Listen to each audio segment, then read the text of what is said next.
புதுச்சேரி உப்பளம் தொகுதியில் 5வது முறையாக ஆயிரக்கணக்கான வாக்குகள் வித்தியாசத்தில் வெற்றி பெற செய்த தொகுதி மக்களுக்கு நன்றி தெரிவிக்கும் நிகழ்ச்சி நடைபெற்றது.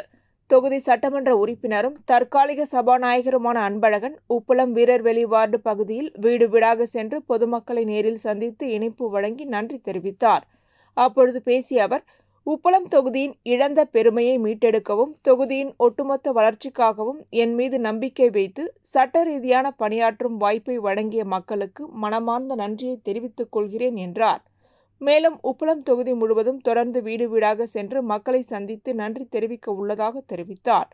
இந்நிகழ்வில் மாநில துணை செயலாளர் கிருஷ்ணமூர்த்தி, வீரர்வெளி ரவி, மாநில சிறுபான்மை பிரிவு இணை செயலாளர் ரபிக், மாநில இளைஞர் பாசறை மற்றும் இளம் பெண்கள் பாசறை துணை செயலாளர்கள் முகமது இஸ்மாயில், வடிவேல், மாநில அமைச்சர் ஓட்டுநர் அணி துணை செயலாளர்கள் கிருஷ்ணராஜ், முகமது ரியாஸ் மற்றும் பாஜகவை சேர்ந்த கணேசன், சார்லஸ் ஆகியோர் கலந்து கொண்டனர்.